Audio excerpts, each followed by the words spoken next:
Hello students, how are you all? I hope you all are fit and fine.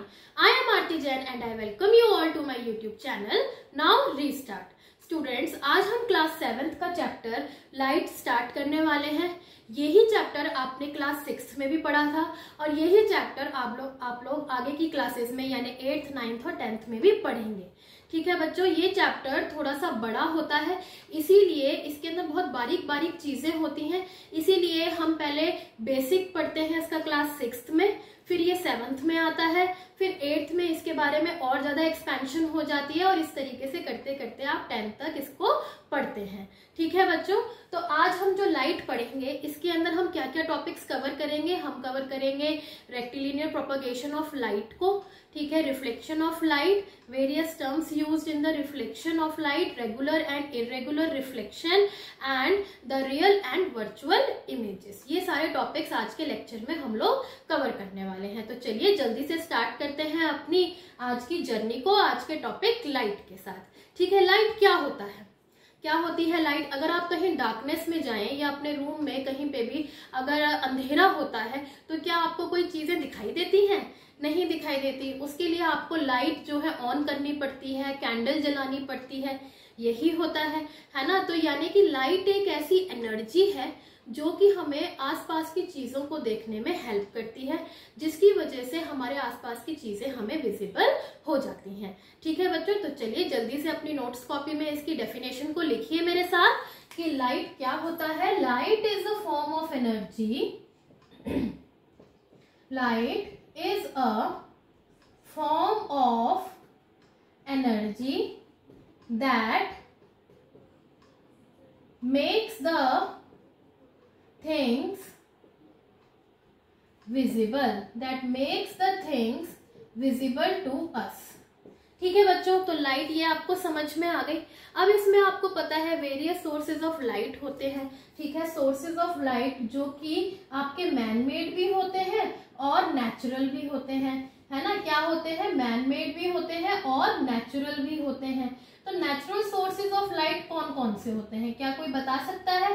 Natural sources of light कौन कौन से होते हैं? जो प्राकृतिक होते हैं उनमें आता है आपका सन और फायरफ्लाई। फायरफ्लाई का मतलब जुगनू, जो रात में जुगनू होते हैं ना, तो वो क्या करते हैं, वो होते हैं आपके नेचुरल सोर्सेज ऑफ लाइट। और मैनमेड सोर्सेज में आपके आते हैं बल्ब, कैंडल, टॉर्च, ट्यूबलाइट। ठीक है, ये सारे आपके आर्टिफिशियल सोर्सेज भी कह सकते हैं या फिर मैनमेड सोर्सेज भी हम लोग इन्हें कह सकते हैं। ठीक है बच्चों, अब आता है आपका अगला topic luminous and non luminous objects of light, है ना। आई थिंक ये आपने क्लास 6th में अच्छे से पढ़ लिया होगा कि ल्यूमिनस ऑब्जेक्ट्स क्या होते हैं, जो कि अपनी लाइट खुद एमिट करते हैं। ठीक है, luminous objects are the sources of light which can emit their own light. For example sun है, ट्यूबलाइट है, स्टार्स हैं, ये अपनी खुद की लाइट एमिट आउट करते हैं। जबकि जो नॉन ल्यूमिनस होते हैं वो कौन से होते हैं? जो अपनी लाइट तो नहीं एमिट आउट करते, they do not emit their own light but they reflect the light that falls on them. जो लाइट उनके ऊपर फॉल करती है उसको रिफ्लेक्ट करते हैं। फॉर एग्जाम्पल मून, मून की अपनी कोई लाइट नहीं है। मून जो विजिबल है वो किसकी वजह से है? सन की वजह से वो विजिबल होता है। सन की लाइट रेस को वो रिफ्लेक्ट बैक करता है। ठीक है, ये आपने क्लास 6 में पढ़ लिया था, इसीलिए मैं उसे नहीं लिखवा रही हूँ। आप लोग अपनी नोट्स कॉपी में चाहें तो ल्यूमिनस एंड नॉन ल्यूमिनस की डेफिनेशन खुद लिख सकते हैं। ठीक है बच्चों, अब हम आगे अपने टॉपिक पे बढ़ते हैं, रेक्टिलिनियर प्रोपगेशन ऑफ लाइट पे। ठीक है, तो चलिए जल्दी से हेडिंग डालिए, rectilinear propagation of light. Heading है आपकी rectilinear propagation of light. Rectilinear का मतलब ये है, रेक्टिलिनियर प्रोपगेशन का मतलब ये है कि लाइट जो है वो ट्रैवल करती है स्ट्रेट लाइन में। लाइट किस में ट्रैवल करती है? स्ट्रेट लाइन में। इसके आप कई एग्जांपल्स अपनी डेली लाइफ में भी देख सकते हैं। फॉर एग्जांपल, आपके रूम में आपने अंधेरा कर रखा है, ठीक है, और मान लीजिए कि जो आपने कर्टेन्स डाले हुए हैं उनके बीच के गैप में से कहीं से कोई लाइट रे आ रही है। ठीक है, तो आपने देखा भी होगा कि वो जो लाइट रे है, आई होप सभी ये चीज ऑब्जर्व करते हैं कि वो जो लाइट रे आ रही है वो बिल्कुल स्ट्रेट आती है, वो कहीं से बेंड नहीं होती है। है ना। दूसरा एग्जाम्पल हो सकता है कि अगर आप रात को अगर आप अपने पेरेंट्स के साथ या किसी के भी साथ व्हीकल पे अगर आप कभी गए हो तो आपने देखा होगा कि जो उनकी हेडलाइट से जो लाइट निकलती है तो वो जो रास्ता दिखाती है बिल्कुल स्ट्रेट लाइन में दिखाती है, नीचे कहीं पे बेंड नहीं होती, है ना। ये दूसरा एग्जाम्पल है। एक हम एक्टिविटी के थ्रू भी देख सकते हैं। मान लीजिए आप एक पाइप लीजिए, ठीक है, मान लीजिए ये एक पाइप है, स्ट्रेट पाइप है, हॉलो पाइप है, आर पार देखा जा सकता है। तो अगर मैं यहाँ पे कैंडल जला दूं और यहाँ से मैं देखूं तो क्या मुझे वो कैंडल दिखाई देगी? बिल्कुल दिखाई देगी, क्योंकि light is travelling in a straight line, वो स्ट्रेट लाइन से पास थ्रू होकर मेरे तक आ रही है। लेकिन अगर मैंने उस पाइप को ऐसे कर है ना, मैंने बेंड कर दिया तो क्या मेरे को यहाँ पे जलती हुई कैंडल दिखाई देगी? क्या मुझे ये जलती हुई कैंडल दिखाई देगी? नहीं दिखाई देगी, because light can not bend, light bend नहीं होती है। तो लाइट की इसी प्रॉपर्टी को हम लोग कहते हैं रेक्टिलिनियर प्रोपगेशन ऑफ लाइट। ठीक है, इसके लिए आप एक एक्टिविटी और कर सकते हैं। आप एक टेबल लीजिए, उसके ऊपर 3 सेम लेंथ के जो है पीसेस ऑफ कार्डबोर्ड लीजिए और उनके सेंटर में होल कर दीजिए, इस तरीके से कि हमें जो है आर पार उस होल के हमें दिखाई दे आराम से। ठीक है, जैसे कि मान लीजिए ये आपने एक टेबल लिया, ठीक है, मेरी ड्राइंग इतनी अच्छी नहीं है, आई होप आप लोग मैनेज कर पाएंगे। ठीक है, यहाँ पे हमने जो है 3 पीसेस ऑफ कार्डबोर्ड लगा दिए, सेम लेंथ में होने चाहिए, सेम थिकनेस में, और सेम ही उनका सेंटर होना चाहिए। यहाँ पे हमने होल कर दिया। ठीक है, यहाँ पे मैंने एक कैंडल जलाई जिसकी लाइट रे जो है सीधी जाएगी और मैं यहाँ से देख भी पा रही हूँ। ठीक है, तो इसका मतलब light is travelling through a straight line. अगर मैं इसमें से एक कार्डबोर्ड को थोड़ा सा हिला दूं, एक कार्डबोर्ड को मैंने थोड़ा सा हिला दिया, ठीक है, और उसका सेंटर यहाँ आ गया, तो क्या मुझे लाइट रे दिखाई देगी? नहीं दिखाई देगी। क्यों नहीं दिखाई देगी? क्योंकि लाइट जो है वो जो है बेंड नहीं कर सकती ना, वो बेंड तो नहीं कर सकती। ठीक है, तो ये हमें पता चल गया, इससे ये कंफर्म हो गया कि लाइट जो है स्ट्रेट लाइन में ट्रेवल करती है, और उसकी इसी प्रॉपर्टी को बच्चों हम लोग कहते हैं रेक्टिलिनियर प्रोपगेशन ऑफ लाइट। ठीक है, तो लिखिए इसकी डेफिनेशन को, लिखिए इसकी डेफिनेशन को। The property of light, the property of light due to which it travels in a straight line, due to which it travels in a straight line is called rectilinear propagation of light, is called rectilinear propagation of light. I hope अब आपको इतना तो समझ में आ ही गया होगा, है ना। अब अगर हमें लाइट को रिफ्लेक्ट, अगर हम किसी पॉलिश्ड सरफेस को लें, है ना, प्लेन स्मूथ पॉलिश्ड सरफेस को लें, तो उसके ऊपर जब लाइट फॉल होती है तो वो क्या करती है? अपनी डायरेक्शन चेंज कर लेती है। मतलब लाइट तो स्ट्रेट लाइन में ट्रेवल करती ही है, वो बेंड नहीं होती, ये तो बात पक्की है। लेकिन अगर हम किसी पॉलिश्ड सरफेस से उसको स्ट्राइक करवाएं तो उसकी डायरेक्शन को चेंज करना पॉसिबल है। कैसे?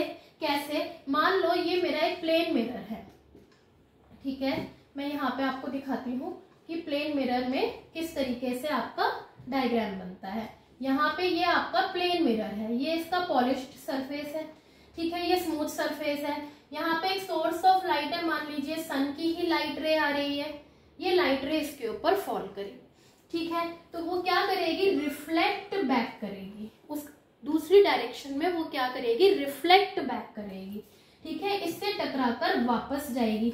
तो इसी प्रोसेस को हम लोग कहते हैं रिफ्लेक्शन ऑफ लाइट।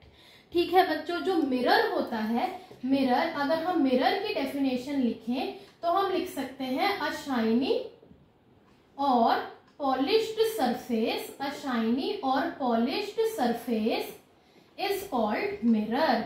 उसे हम क्या कहते हैं बच्चों? मिरर कहते हैं। फॉर एग्जाम्पल, आपका प्लेन मिरर तो होता ही है, जो सबके घरों में होता है ना, ड्रेसिंग टेबल पे, ठीक है, तो वो होता है। या फिर स्टेनलेस स्टील की हम स्पून या फिर प्लेट, वो भी मिरर की तरह ही एक्ट करेगी। क्यों? क्योंकि उसका भी शाइनी और स्मूथ सरफेस होता है। ठीक है। स्टिल वाटर मतलब जो पानी बिल्कुल सीधा खड़ा हुआ है, मतलब वो बह नहीं रहा है, वो वहीं पे बिल्कुल स्टिल है, उसके अंदर किसी तरीके की कोई एक्टिविटी नहीं हो रही है, तो स्टिल वाटर भी क्या है, आपका मिरर की तरह ही एक्ट करेगा। ठीक है, तो मिरर की डेफिनेशन तो आपको समझ में आ गई। अब हम लिखते हैं रिफ्लेक्शन ऑफ लाइट की डेफिनेशन को। रिफ्लेक्शन ऑफ लाइट क्या होता है, the bouncing back of light, ये बाउंस बैक कर रही है ना, तो the bouncing back of light, the bouncing back of the light from a surface is called reflection of light। उसे हम क्या कहते हैं बच्चों, रिफ्लेक्शन ऑफ लाइट कहते हैं।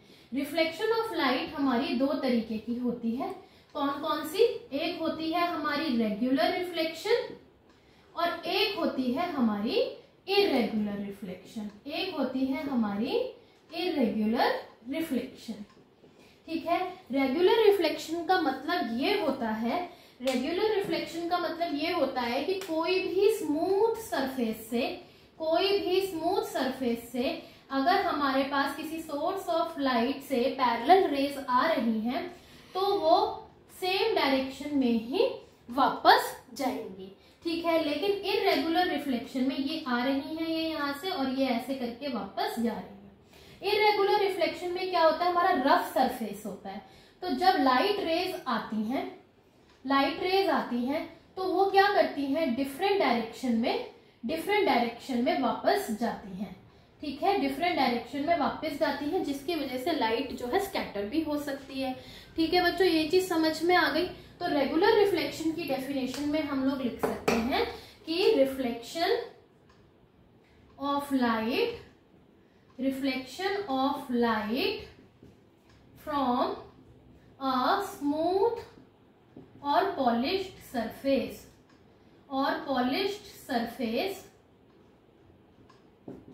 in the same direction is called regular reflection। और irregular reflection में हम ये लिख सकते हैं कि light rays falling on rough surface, ठीक है, rough surface reflects in different directions।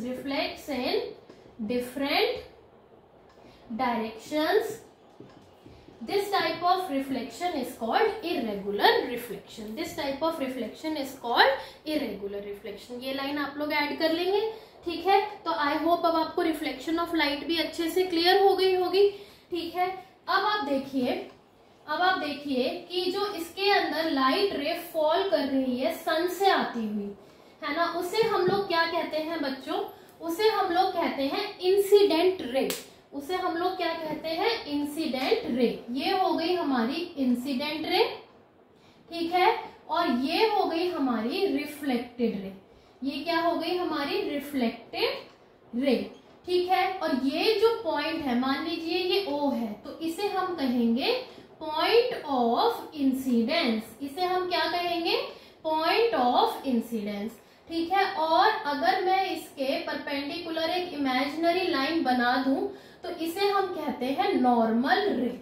इसे हम क्या कहते हैं, नॉर्मल रे। ये बहुत इंपॉर्टेंट है, आगे तक आपके काम आएगा। ध्यान से सुनिए, फिर से सुनिए कि जब कोई लाइट रे एक सोर्स ऑफ लाइट से एक पॉलिश सरफेस पे टकराती है तो उस लाइट रे को हम लोग कहते हैं इंसिडेंट रे। और फिर जब वो बाउंस बैक होती है तो जो ये लाइट रे दोबारा वापस जा रही है टकराने के बाद, उसे हम कहते हैं रिफ्लेक्टेड रे। एक इमेजिनरी लाइन हम लोग बनाते हैं जिसे हम कहते हैं नॉर्मल रे, है ना, और जहां पे ये इंसिडेंट रे पॉलिश सरफेस से मीट करती है उसे हम कहते हैं पॉइंट ऑफ इंसिडेंस। ठीक है, और जो ये एंगल बनता है नॉर्मल और इंसिडेंट रे के बीच में, इसे हम कहते हैं एंगल ऑफ इंसिडेंस। क्या कहते हैं, एंगल ऑफ इंसिडेंस, और इसको डिनोट करते हैं हम स्मॉल आई से। ठीक है, और जो ये एंगल बनता है, angle between normal and reflected ray, इसे हम डिनोट करते हैं स्मॉल आर से, और इसे हम कहते हैं एंगल ऑफ रिफ्लेक्शन। इसे हम कहते हैं एंगल ऑफ रिफ्लेक्शन। और ये क्या होते हैं, इक्वल होते हैं। ये क्या होते हैं बच्चों, इक्वल होते हैं। ये आपका एक लॉ है रिफ्लेक्शन का, जो आप हायर क्लासेस में पढ़ेंगे क्या, एक लॉ तो मैंने आपको बता ही दिया कि angle of incidence is always equal to angle of reflection. ठीक है बच्चों, तो चलिए जल्दी से इन टर्म्स को हम लोग इनकी डेफिनेशंस लिख लेते हैं अपनी नोट्स कॉपी में। ठीक है, तो इंसिडेंट रे क्या होता है, इंसिडेंट रे क्या होता है, incident ray a light ray falling on the surface of mirror, falling on the surface of mirror is called incident ray, is called incident ray, है ना। और रिफ्लेक्टेड रे क्या होता है बच्चों, रिफ्लेक्टेड रे क्या होता है, a light ray reflected back, जो कि दोबारा से वापस जा रही है, रिफ्लेक्टेड बैक फ्रॉम, यहाँ पे फ्रॉम वर्ड आ गया, from the surface of mirror. I hope आप सबको इसी क्लास में ये टर्म्स याद भी हो गई होंगी, है ना, बस एक रिवीजन की देर है। ठीक है, इज कॉल्ड रिफ्लेक्टेड रे। फिर आता है आपका point of incidence. Point of incidence क्या होता है, point of incidence it is a point where incident ray falls on a polished surface। ठीक है, यानी कि ये पॉइंट कहाँ होगा, पॉलिश्ड सरफेस के ऊपर ही होगा। फिर आता है हमारा इंसिडेंस एंगल, ये एंगल ऑफ इंसिडेंस जिसको हम डिनोट करते हैं स्मॉल आई से, उसकी डेफिनेशन क्या होगी, angle between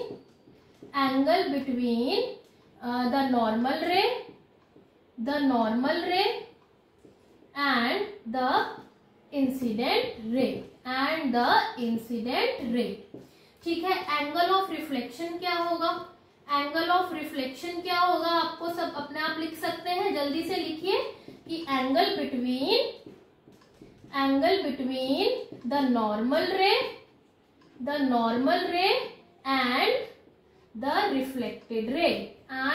reflected ray is called angle of reflection। Last हमारा एक नॉर्मल रे का रह गया है। ठीक है, आई होप यहाँ पे आपको बोर्ड विजिबल होगा। ठीक है, नॉर्मल रे क्या होता है, नॉर्मल रे होता है आपका an imaginary line drawn perpendicular to the polished surface, drawn perpendicular to the mirror, लिख लीजिए, to the mirror from point of incidence। ठीक है, तो आई थिंक ये सारी टर्म्स जो है रिफ्लेक्शन ऑफ लाइट को लेकर आपको अच्छे से क्रिस्टल क्लियर हो गई होंगी, समझ में आ गई होंगी और आपको लर्न भी हो गई होंगी। ठीक है, अब हमारा जो लास्ट टॉपिक है आज के सेशन का, वो आता है रियल एंड वर्चुअल इमेजेस। क्या होते हैं रियल एंड वर्चुअल इमेजेस, चलिए जल्दी से देखते हैं क्या होती हैं ये इमेजेस। कई इमेजेस ऐसी होती हैं बच्चों जो हम स्क्रीन पे ऑब्टेन कर लेते हैं, लेकिन कई इमेजेस ऐसी होती हैं जो स्क्रीन पे नहीं आती हैं। फॉर एग्जाम्पल, अगर हम थिएटर्स में जाएं तो वहां पे प्रोजेक्टर से लाइट निकलती है और वो हमें स्क्रीन पे दिखाई देती है, हीरो हीरोइंस की फोटो, यानी स्क्रीन पे आ गई वो इमेजेस, उन्हें हम कहेंगे रियल इमेजेस। लेकिन अगर हम प्लेन मिरर में अपने आप को देखते हैं तो हमारी जो इमेज आती है प्लेन मिरर में, क्या हम उनको टच कर सकते हैं, क्या उन्हें स्क्रीन पे ऑब्टेन कर सकते हैं, है ना, नहीं कर सकते, तो उन्हें हम कहते हैं वर्चुअल इमेजेस। ठीक है, एक एग्जाम्पल के साथ देखते हैं। मान लीजिए ये एक ट्री है।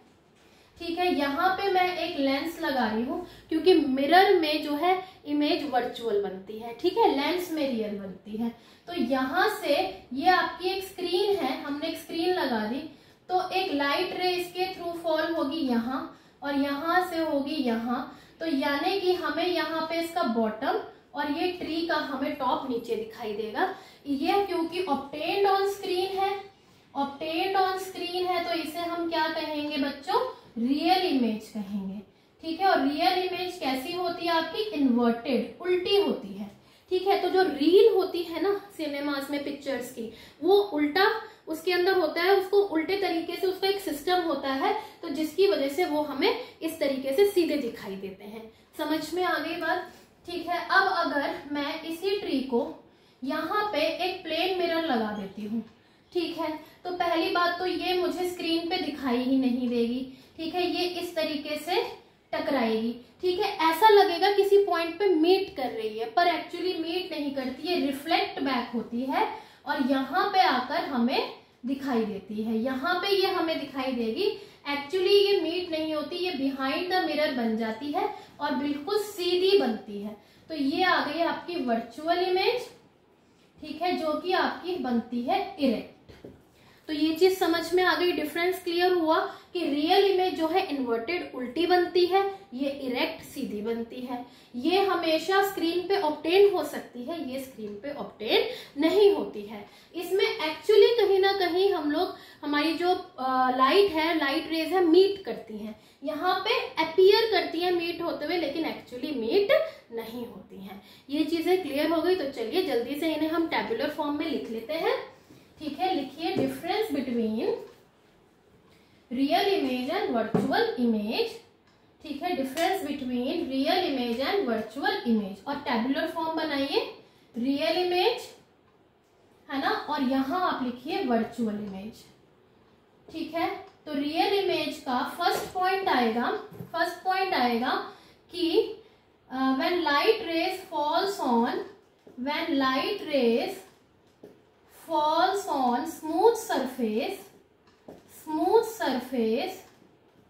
they actually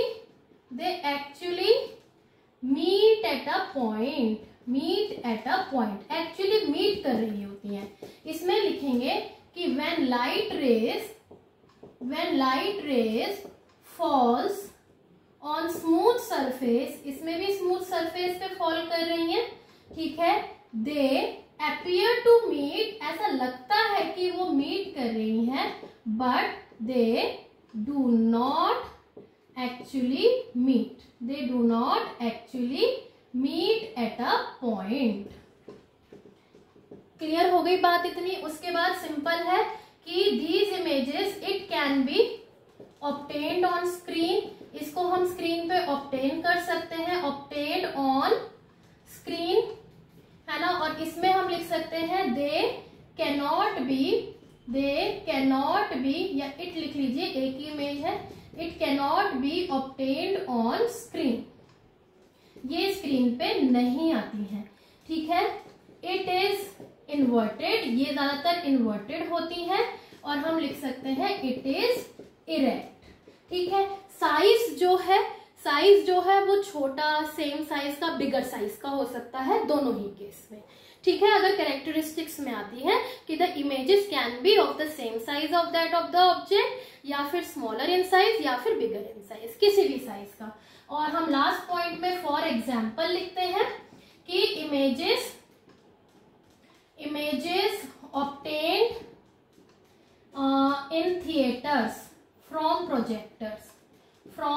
projectors are obtained on screen,